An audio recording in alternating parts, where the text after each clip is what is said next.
cours est offert par un donateur pour ma réfoua complète et rapide. Merci beaucoup. En ayant hâte d'entendre ces cours de nouveau, Baruch Hashem. Et bien voici des nouveaux cours et merci Hashem. La paracha cette semaine, paracha de Vaera, deuxième livre de Shemot. Et Dieu dit à Moshe Rabbeinu, Vaera, j'ai apparu à Avraham, Yitzhak et Yaakov,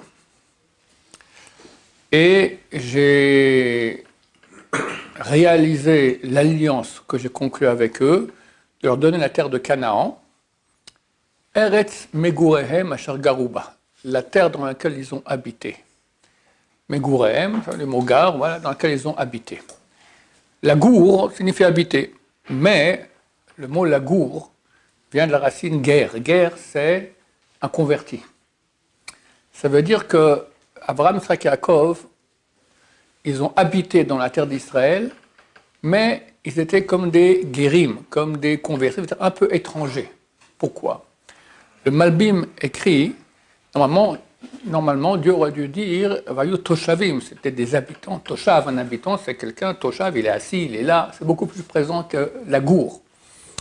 Il dit parce que la terre, après tout, c'est une chose qui est matérielle. Avraham, Yitzhak et Yaakov étaient des gens tellement spirituels qu'en fait, eux, ils habitaient dans le monde supérieur. Le corps était là, ils mangeaient, peut-être ils dormaient, d'accord, mais la tête, elle était dans le monde supérieur. Dans cette terre d'Israël, comme dit le Malbim, qui est une terre qui est faite pour la prophétie, pour l'ashgacha, la providence divine et la sainteté. C'est une terre spéciale. Beaucoup de gens ressentent cela. Un juif qui n'a jamais mis les pieds en Israël, il n'a que le nefesh. Quand il vient la première fois, il reçoit le ruach. Et des fois, il a un choc. On appelle ça le syndrome de Jérusalem, c'est très connu. Dès qu'il atterrit, ou il arrive à Jérusalem, ou il va au Kotel, il a un choc comme ça, il va à l'hôpital, on connaît, syndrome de Jérusalem. Et s'il vient habiter ici, il reçoit la neshama, qui est des milliers de fois plus grande que le nefesh et le ruach. Donc c'est un très grand mérite d'habiter en Israël, parce que c'est une terre de sainteté très très grande. Et les Avot, Baruch Hashem, étant dans cette terre de sainteté, ils étaient dans l'Olam Haba. Dans ce monde-ci, la tête était déjà dans l'Olam Haba, ils vivaient déjà dans l'Olam Haba. C'est un peu ce qu'on a vu la semaine passée dans la paracha où Moshe Rabbeinu arrive au buisson ardent, et Dieu lui dit « Shal na'alecha » enlève tes chaussures, au pluriel. 2 chaussures. C'est quoi ces 2 chaussures ? La première fois, c'est vraiment enlever ses chaussures, tu es sur une terre sainte. La deuxième fois, c'est enlève ta chaussure. C'est quoi la chaussure ? C'est ce qui recouvre l'âme. Nous, notre âme, la neshama, elle n'est pas en nous. Elle est très très haute. Et elle descend, les pieds de la neshama sont en nous. Et notre corps, c'est la chaussure qui entoure le bas de la neshama. Alors Dieu lui a dit à Moshe Rabbeinu, débarrasse-toi de toutes les envies corporelles, enlève ta chaussure, enlève le corps. Donc nous devons bien comprendre que le corps, après lequel on fait tellement d'efforts, c'est que la chaussure de notre être. C'est comme si tu vois quelqu'un qui est habillé en haillons, des habits sales et déchirés, mais les chaussures, elles sont impeccables, bien cirées, ces chaussures très chères, brillantes, des chaussures extraordinaires. Là, mais à quoi ça sert tes belles chaussures si tu as un corps complètement, un costume tellement déchiré, tellement haillon. C'est comme ça. Quelqu'un qui, dans ce monde-ci, il va s'occuper de son corps, alors il s'occupe des chaussures. Il faut lui dire, mon cher ami, ça va, c'est bien des belles chaussures, mais ce n'est pas l'essentiel. L'essentiel, c'est toi. Toi, c'est la neshama. Il faut bien comprendre cela, et nos avot ont très bien compris, le texte ici nous le suggère. Ok, dans cette paracha, on va commencer les 10 plaies. Au début de la paracha, il y a 4 langages. En vérité, il y en a 5. Et il y a 4 ou 5 langages de sauvetage du peuple d'Israël. Vous voulez lire d'ailleurs. Je vous ai sorti des souffrances de la terre d'Égypte. Après, Veitzalti etrem, Vegalti etrem, Velakar Tietrem. C'est les 4 langages par rapport auxquels on a les 4 verres de vin le soir du Seder, etc. Quels sont ces 4 langages? C'est des étapes de la Géoula. 1, l'esclavage difficile avec les tortures a été arrêté, mais il travaillait encore. Après, le travail a été arrêté. Après, Dieu les a sortis d'Égypte. Et enfin, don de la Torah au Sinaï. C'est le 4e langage. Il y en a encore un autre après. Je vous amener dans la terre d'Israël. Mais ça ne fait pas partie des 4. C'est en plus. Parce que le moment qu'on a reçu la Torah au Sinaï, ça y est, le peuple d'Israël existe, il est libéré, il est spirituel, il est tout ce qu'il faut. La terre d'Israël, c'est un plus. Maintenant, c'est intéressant que dans ces 4 langages, c'est écrit 2 fois le mot sivlot. Sivlot, ce sont les souffrances. La première fois, c'est marqué sivlot sans le vav. On pourrait lire sivlat au singulier. Le deuxième, c'est marqué sivlot au pluriel. Pourquoi? Quand quelqu'un souffre physiquement, le premier langage, c'est « je vous ai sauvé des tortures ». Quand quelqu'un est sous les tortures, il ne voit pas qu'il manque de spiritualité, il n'a pas la tête à ça. Lui, maintenant, il essaie de survivre au niveau du corps. Alors Dieu lui dit « je vous ai sorti des souffrances du corps », mais c'est au singulier, parce que le type, il comprend qu'il n'a que les souffrances du corps. En fait, ils avaient beaucoup de souffrances aussi spirituelles. L'Égypte, c'était le centre de toute la Touma mondiale, d'accord? Ils étaient très, très, très touchés par cela, mais ils ne se rendaient pas compte. Parce que quand quelqu'un il est torturé en esclavage, il ne pense pas qu'il lui manque maintenant la spiritualité d'être proche d'Hachem. Il pense maintenant qu'il doit survivre aux tortures, survivre à l'esclavage.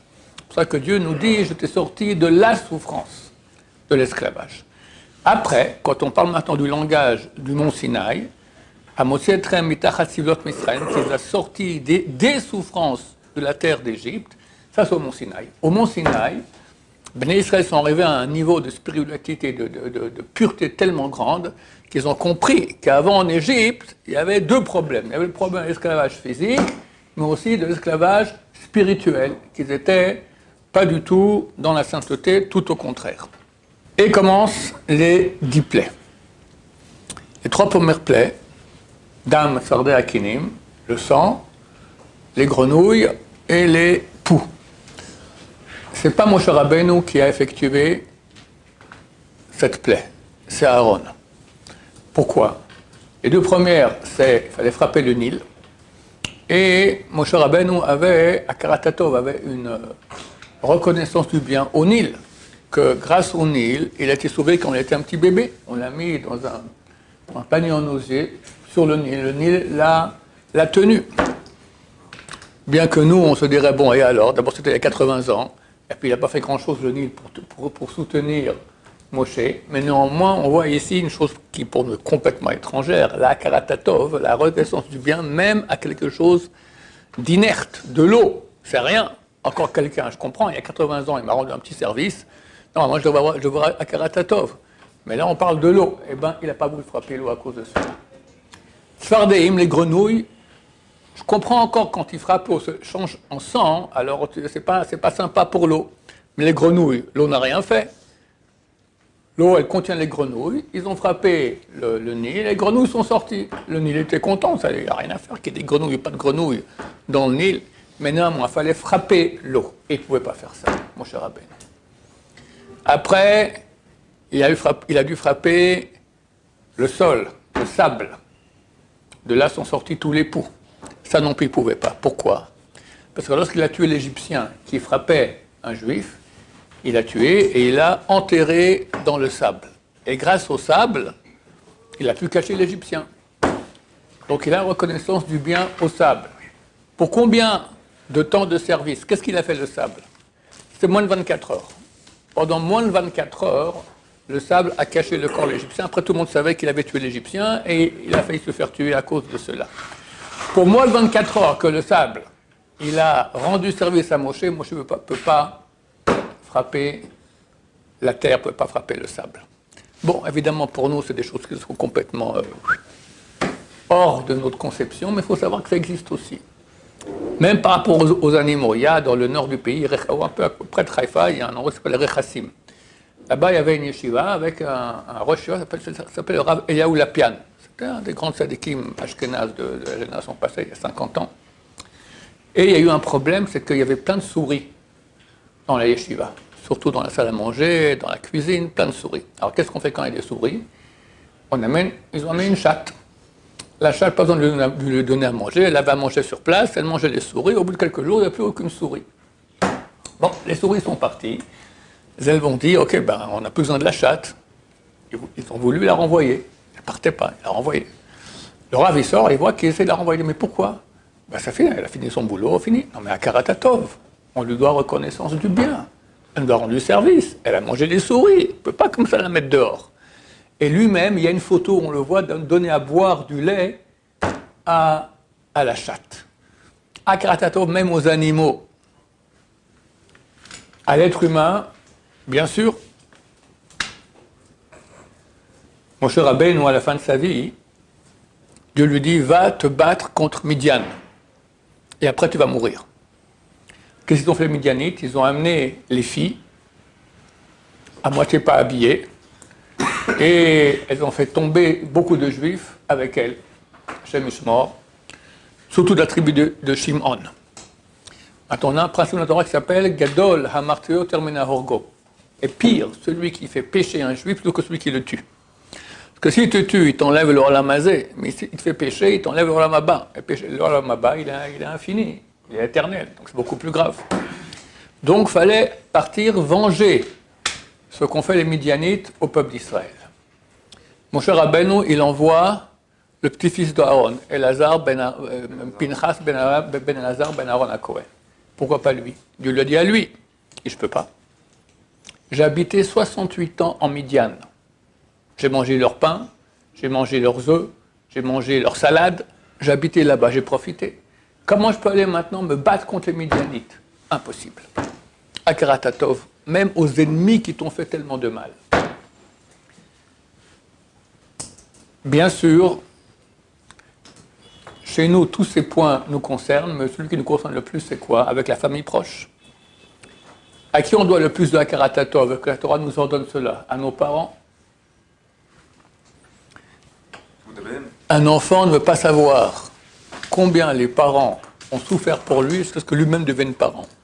Quand il devient papa et maman, il se rend compte combien d'efforts.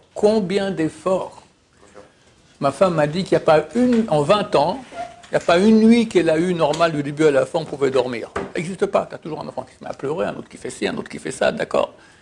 C'est énorme. Et puis, combien on doit avoir de la Karatatov à nos parents? Et la Torah nous leur donne. 5e et 10 commandements. Dans la première table de la loi, c'est entre Dieu et nous. Deuxième, entre nous et notre prochain. Et qui Bouddhavam, d'honorer ses parents, c'est dans la table entre nous et Dieu. Ben, c'est pas Dieu, c'est mes parents, c'est l'autre, l'homme et son prochain. Tu n'as pas compris, mon cher ami. Pour toi, tes parents, c'est comme Dieu. Qui t'a mis au monde? 3 entités. Dieu, ton père, ta mère. Donc ta père et ta mère sont comme Dieu. Donc c'est mis dans les tables. La première table, la relation entre nous et Dieu. Comme ça, on doit considérer nos parents. Comme Dieu. Alors, Rabbi Sanda Shaul, il a dit, depuis l'âge de 12 ans, jamais ma mère m'a demandé quoi que ce soit. Je devinais avant et je le faisais déjà. Jamais. Tu comprends ce que ça veut dire? Que dans une famille normale, les parents doivent dire 1000 fois pour que le gosse, il veuille bien, et il hausse comme ça les épaules et il ne fait rien. Pauvre type. C'est énorme. Il y a 2 mitzvot dans la Torah, c'est marqué qu'elle rallonge les jours. Et Chazal dit, et si tu ne rallonges pas, ça raccourcit les jours. Une d'entre elles, c'est Kibud Avem, honorer son père et sa mère. Deuxième, c'est Shiwa Haken, envoyer la mère des pigeons de ses œufs. Et là, je vous raconte une histoire de Akaratatov extraordinaire, que je raconte des fois assez souvent ici, tellement elle est belle, avec le Stipler. Le Stipler, c'est donc le père de Abraham Kanievski, Rabbi Yaakov Israël Kanievski. Il est arrivé en Israël, c'était encore avant la Shoah, si je me souviens bien. Et il était d'une pauvreté terrible. Attends, c'était un grand sage d'Israël. Énorme, le roi HaKodesh. Il disait un mot, ça se réalisait. J'ai eu la chance, Baruch Hashem, d'aller le voir plusieurs fois quand j'étais jeune. Et il était extrêmement pauvre. Donc, plein de gens étaient d'accord de lui donner de l'argent, il ne voulait pas. Il a dit, je ne suis pas certain que l'argent est propre. La vérité, quand tu n'es pas certain, tu peux prendre, d'après la loi. Mais lui, il était marmé, il ne voulait pas. Donc il a d'une pauvreté terrible. Il y a un type à Bnei Brak qui s'appelle M. Dardak. Il lui a dit, écoutez, moi j'ai un fils qui est en Amérique. Vous écrivez des livres. Envoyez-lui les livres là-bas en Amérique. Il les vendra pour vous. Vous aurez l'argent. Il dit, oh, je suis d'accord. Et comme ça, ils ont commencé. Le fils d'Ardak en Amérique, il s'y connaissait bien en études de Torah. Ce n'était pas un ignare. Alors, quand il y avait un nouveau livre qui sortait, il lisait. Et après, il écrivait au stapler. Quand il envoyait l'argent, il écrivait aussi une lettre avec toutes sortes de remarques sur ce qui était écrit. Le stapler répondait. Et comme ça, il s'écrivait. Comme ça, pendant 20-30 ans, ils sont écrits chaque fois avec les colis qui allaient, qui venaient. Puis un beau jour, le stapler est devenu déjà vieux. Il répondait à tout ce qu'on lui écrivait, à tout le monde, il répondait. Comme son fils aussi. Abraham Kanevski, il avait tous les matins, il mettait à côté de lui un tas comme ça de cartes postales. Les cartes postales sans image, d'accord? On écrit sur la carte postale, on donne ça à la poste et ils envoient. Il répondait à toutes les questions qu'on lui envoyait. Mais très très court, très très court. Une fois, j'ai pris quelqu'un ici en stop, il m'a dit qu'ils ont écrit une fois, posé une question à Abraham Kanevski, est-ce que chez l'Ashkenazim, dans le Sidour, ils écrivent le nom de Dieu Yud Yud? Yud Yud. Nous, on écrit en entier, avec Havano de la Kabbalah et machin. Le Yud Yud. Pour la question, est-ce qu'on a le droit d'écrire Yud Yud? Ou bien c'est le nom de Dieu? Alors, le Rav, il répondait toujours très très court. Il a écrit Chaim. Chaim, c'est son nom, Abraham Kanevski. Dans Chaim, tu as Yud Yud. Donc tu vois qu'on peut écrire, il n'y a pas de problème. Il répondait. Le stapler, un beau jour, il a dit, j'ai plus la force. Je suis trop vieux, ça prend trop de temps. J'arrête de répondre aux lettres. Bon, les gens ont arrêté d'écrire. Mais le fils d'Ardak, quand il a envoyé le colis avec l'argent, il a envoyé sa lettre avec toutes les annotations. Si le stapler, c'est pas joli, qu'est-ce qu'il va dire s'il ne répond pas? Le stapler, il ne met pas d'argent, je lui ai rendu service pendant 30 ans, et maintenant je lui écris, il ne me répond pas, c'est pas joli. Alors il lui a écrit. Il va à pied jusque chez M. Dardak le père, qui habitait assez loin. C'est un jour d'été à Bnei Brak. Je ne sais pas si vous connaissez. Ça s'appelle l'enfer. J'avais un ami une fois, je lui ai dit, tu passes où Shabbat? Il fait non, on était de Paris, lui, à Bnei Brak. À Bnei Brak, attention. Il est revenu, il m'a dit, c'était terrible. Il y avait l'air conditionné au salon, mais dans les chambres, il n'y avait pas. Il s'est mis torse nu, il s'est collé au mur comme ça, histoire de refroidir un peu la situation, d'accord? C'est des chaleurs torrides. D'ailleurs, dans la famille du stapler, il n'y avait pas d'air conditionné, ça n'existait pas. Il y avait un ventilateur. Bon, ça n'aide pas à grand-chose. Son fils non plus, Abraham Kanevski, des dizaines d'années, il n'a pas eu de Mazgan, comme on dit, soit de clim. Il y avait le ventilateur. Puis un jour, il a mis la clim. Il a dit, je me demande si je ne devrais pas rendre compte à Dieu de tout le bitul Torah, tout ça m'a fait moins bien étudier que je n'ai pas eu la clim. Parce qu'il fait tellement chaud. C'est une chaleur torride qui fait là-bas. Le stapler va à pied chez M. Dardak, qui habitait, je crois, 3e ou 4e étage. Il monte, il est très très vieux déjà. Il arrive complètement essoufflé, transpirant. Il tape à la porte et dit, M. Dardak, voilà, c'est une lettre pour votre fils. Mais Kvodara, je serais venu moi-même, il ne fallait pas venir pour vous. Non, c'est bon. Il lui donne la lettre. 2-3 jours plus tard, le stapler revient chez M. Dardak, essoufflé, il a chaud, transpirant, il tape à la porte. Il dit, vous avez déjà envoyé la lettre? Il dit, non. Ah ben c'est très bien, rendez-la moi. Mais pourquoi? Je veux arranger la lettre. Bon. 2-3 jours plus tard, le stapler revient du mot transpirant, etc. et donne la lettre à M. Dardak. Il dit, vous avez changé quelque chose? Il dit, non. C'est la même lettre? Non. Je recopie la lettre d'avant. Mais pourquoi? Il dit, écoutez, quand j'ai écrit la première lettre, pourquoi je l'ai écrite? Parce que j'ai pensé que c'est pas joli, que lui, il m'a aidé comme ça pendant 30 ans. Il va se dire, regardez le stapler, je lui ai écrit, il ne me répond pas. C'est pas joli, alors je lui ai écrit. Je me suis dit, mais c'est pas ça la bonne raison. La bonne raison, je dois vraiment avoir Akara Tatov, la reconnaissance du bien qu'il m'a fait. J'ai réécrit exactement la même lettre, mais avec le sentiment que j'avais une grande reconnaissance du bien qu'il m'a fait. Vous comprenez qu'est-ce que c'est, ces grandes sadikim? C'est phénoménal. Et pour lui, c'était dur d'aller à pied, revenir, tout ça. Et bon, la lettre, je l'ai écrite, c'est bon, je n'ai pas pensé ce qu'il fallait, qu'est-ce qu'on en a à faire. Voilà, chers amis, c'est une bonne leçon pour nous de commencer à avoir un peu plus à Karatatov. Autre idouche, le Stapler, il écrit que lorsque, ici dans la Torah, on nous parle de la plaie des grenouilles, c'est marqué que est sortie du Nil à Tzfardea une grenouille. Et Chazal dit c'est une très grosse grenouille, une seule est sortie. Et puis on dit c'est ça votre plaie là des grenouilles, mais c'est rien du tout. Ils ont mis une pioche, ils ont un grand coup comme ça dans la tête de la grenouille, et tout à coup, par le trou, on commence à sortir des milliers de grenouilles. Et eux, ils étaient très fâchés, les Égyptiens sont venus, ils commençaient à donner des coups comme ça, encore des trous dans le corps de la grande grenouille, encore des milliers de grenouilles sortaient. Le Stapler, il a dit, c'est exactement ce qui se passe dans les bagarres. Quelqu'un vient, te fait du mal. Si tu es intelligent, tu te tais, tu dis rien. Si tu n'es pas intelligent, tu réagis. Et tu réagis un peu plus fort que ce qu'il t'a fait. Donc tu donnes un coup de pioche. Et lui, il ouvre la bouche et commence et toi dans l'autre sens. Ça fait des bagarres qui peuvent durer des fois des générations et générations. C'est très courant quand il y a des problèmes d'héritage dans la famille. Le papa est décédé, il avait de l'argent, Baruch Hashem, et on partage, et un qui n'est pas d'accord, j'ai pas reçu assez, oui, tu as reçu assez, j'ai pas reçu assez. Et comment ça commence la bagarre? Des fois, 3, 4 générations plus tard, ils sont tous morts déjà, les arrière-petits-enfants ne parlent pas ensemble, ça ne s'est pas ensemble sur la même table, parce que la bagarre qu'il y a eu peut-être il y a presque 100 ans, d'accord? Terrible! Une fois, il y avait quelqu'un qui est très fâché contre un autre, il veut se bagarrer avec lui. Le Rav Shach lui a dit, écoute mon cher ami, pour faire une bagarre, il faut 2 personnes. Si tu réponds, il y aura lui et toi. Si tu te tais, il n'y aura que lui tout seul.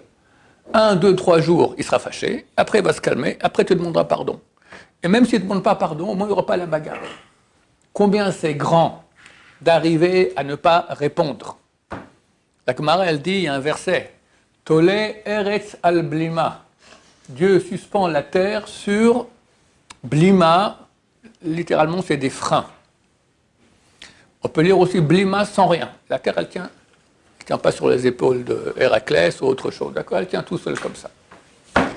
Chazal on dit, le monde tient sur celui qui freine sa bouche lorsqu'il y a une bagarre. Ta femme te dira, espèce de pauvre type. Comme ça. Mais c'est toi la pauvre type, et ton père aussi. Aïe. Des fois, toute sa vie, elle va te dire, t'as traité mon père de pauvre type. C'est toi le pauvre type, il fallait fermer ta bouche. Le monde tient sur celui qui tient sa bouche, retient sa bouche, freine sa bouche quand il y a une bagarre. Combien c'est grand? D'où on apprend ça? De la grenouille. Fais pas la même bêtise que l'Égyptien, te fâcher et le faire des trous dans la tête. Alors là, il ne faut pas trop se taire, on peut se faire écraser. On se tait toujours. Parce que lorsque tu es fâché, il y a une bagarre et tu réponds pas avec la tête, tu réponds avec le cœur, avec ton ego qui a été touché. L'ego, c'est un animal sauvage, un fauve, un tigre. Maintenant, la personne en face, elle a aussi un tigre dans le cœur. Si c'est ton tigre qui parle, ça réveille son tigre. Ça devient une bagarre terrible. Alors tu te la fermes. 3-4 jours plus tard, ou 1 ou 2 semaines plus tard, on s'est calmé, on n'a même pas envie de parler de ça. Là, tu vas lui parler. Avec ta tête, avec un grand sourire. Tu sais, mon cher ami, ta femme, tu sais, ma chérie, la dernière fois, tout. C'est pas comme ça, il faut qu'on fasse mieux. Tu parles gentiment avec la tête. Elle va entendre, elle va accepter. Quand il y a la bagarre, on n'entend rien. Parce que c'est notre ego qui est là, on ne peut pas supporter que l'autre nous fasse une remarque. Apprendre à se taire pendant la bagarre. Quand on est calmé, on n'a même plus envie d'en parler. Ah, ça c'est une mitzvah. Quand il y a une mitzvah d'en parler, il y a certains qui disent non, ça ne sert à rien, laisse tomber. D'accord? Non, vas-y, parle. Avec un grand sourire, gentiment, tu la prends au restaurant, tu la prends un petit machin, d'accord, un gros machin, je ne sais pas, d'accord, en fonction. Ici, chapitre 8, verset 21. Paro appelle Moshe et Aaron et leur dit « Allez », c'était après la plaie de Harov. Harov, c'est les bêtes sauvages qui sont venues. Ils ont beaucoup souffert, les bêtes sauvages les ont dévorés. Alors Pharaon leur dit « Allez-y, mais vous voulez partir dans le désert, aller sacrifier à vos dieux? Non, faites-le ici, dans la terre d'Égypte. » Comment ça se fait? Moshe, il a dit, non, on va aller dans le désert. Alors ça, c'est le verset 21. Au verset 17, on nous parle maintenant de la plaie qui va arriver. Dieu dit, non, c'est Moshe qui dit au nom de Dieu à Pharaon, je vais amener maintenant les bêtes sauvages. Umalou batem Mitzrayim et Ha'arov. Et toutes les maisons d'Égypte seront remplies de ces bêtes sauvages. Vegam ha'adama asher hem alea. Et aussi la terre sur laquelle ils sont. C'est quoi cette histoire de la terre sur laquelle ils sont? En fait, Hachem, quand il a amené toutes les bêtes sauvages, il a amené toutes les bêtes sauvages du monde. Tu avais, je sais pas moi, l'ours blanc de l'Antarctique. Alors il arrive là-bas en Égypte, il va avoir un peu chaud, d'accord. Alors il a amené avec lui la terre d'Antarctique. Un morceau comme ça, de terre d'Antarctique, des icebergs, et là-bas il y avait l'ours sauvage. Tu avais le serpent de l'Amazonie, ben, il est venu avec la forêt amazonienne. Tu avais le crocodile de l'Ouganda, d'accord, il est venu avec sa mare. Et les crocodiles avec leur mare. Tous les animaux sont venus avec la terre du pays d'où ils venaient. Évidemment, la terre d'Égypte a été complètement détruite. Tu as de l'Antarctique, tu as des marécages, tu as qu'est-ce que j'en ai, l'Amazonie, la forêt amazonienne, et l'Égypte, elle n'existe plus. Alors Pharaon a dit, à quoi ça sert de sortir dans le désert? Tu l'as ici, le désert. Fais ça ici. Qu'est-ce qu'il répond, mon cher Rabbeinu? Même Moshe, on ne peut pas faire comme ça. On va aller sacrifier la avodazara des Égyptiens. Les Égyptiens, ils servaient les moutons. Pour eux, c'était une avodazara, une idole. On va aller maintenant égorger les idoles des Égyptiens et ils vont pas nous lapider. Impossible, que ce soit le désert ou pas, on est obligé de sortir dans le vrai désert, pas dans le nouveau désert qu'il y a eu par les bêtes sauvages ici en Égypte. Et on finit avec un dernier chidouche. Après la plaie de la grêle, tête Kaf Zayin,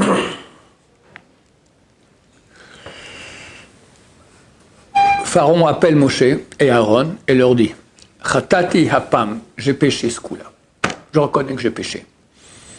Hachem ha-tzadik, Dieu est le tzadik, va'ani va'ami ha-reshaim. Et moi et mon peuple, on est les reshaim. On est les mécréants. » Il reconnaît. Extraordinaire. Pour Pharaon, c'est pas mal. Bon, Moshe va, il prie Hachem, s'arrête la grêle. Réaction de Pharaon, tout de suite, il dit non, vous restez ici, personne ne sort. Mais je ne comprends pas, il y a quelques secondes, tu m'as dit, c'est nous, c'est Dieu le tzaddik, et nous on est les Réchaïm, moi et mon peuple. Qu'est-ce qui est arrivé? Pour nous, c'est un grand exemple de voir comment fonctionne le Yetzer Hara. Pharaon, c'est un rachat. Le rachat, c'est marqué que les Réchaïm, ils sont dans les mains de leur cœur. Les tzadikim, leur cœur est dans leurs mains. Le cœur fait ce qu'il a envie. Très souvent, il ne fait pas ce que Dieu veut. Il fait ce qu'il a envie. D'accord? Le tzadik, il maîtrise le cœur, il dit non, ça je ne suis pas d'accord, c'est moi qui décide. On a un principe qui est écrit dans le Balatania, premier rabbin de Lubavitch, il dit Moach shalit alalev. La tête a la maîtrise du cœur. Si tu fais marcher ta tête, tu peux maîtriser ton cœur. C'est un travail, c'est notre travail toute notre vie. Faire marcher la tête pour aller conquérir le cœur, et que le cœur soit dans notre main. Mais si on ne fait pas ça, et Pharaon ne faisait pas ça, alors le cœur fait ce qu'il veut. On lui a tapé dessus, la grêle, ouais, c'est bon, vous avez raison, c'est vous les sadikim, nous on est les réchaïm. Bon, on arrête. Le corps, il n'est pas intelligent. Le corps, il voit que maintenant c'est fini. Allez, de nouveau, sa grande envie de retenir le peuple d'Israël pour pas qu'il sorte, elle revient. Bien que c'est complètement anormal qu'en quelques minutes comme ça, il change d'avis, on ne parle pas de la tête, on parle du cœur. À nous de faire attention, de ne pas suivre notre cœur, de réaliser les paroles de Rabbi Lubavitch. La tête maîtrise le cœur, et comme ça on pourra être des tzadikim, Be'ezrat Hashem. Baruch Adonai, La'olam, Amen ve'Amen.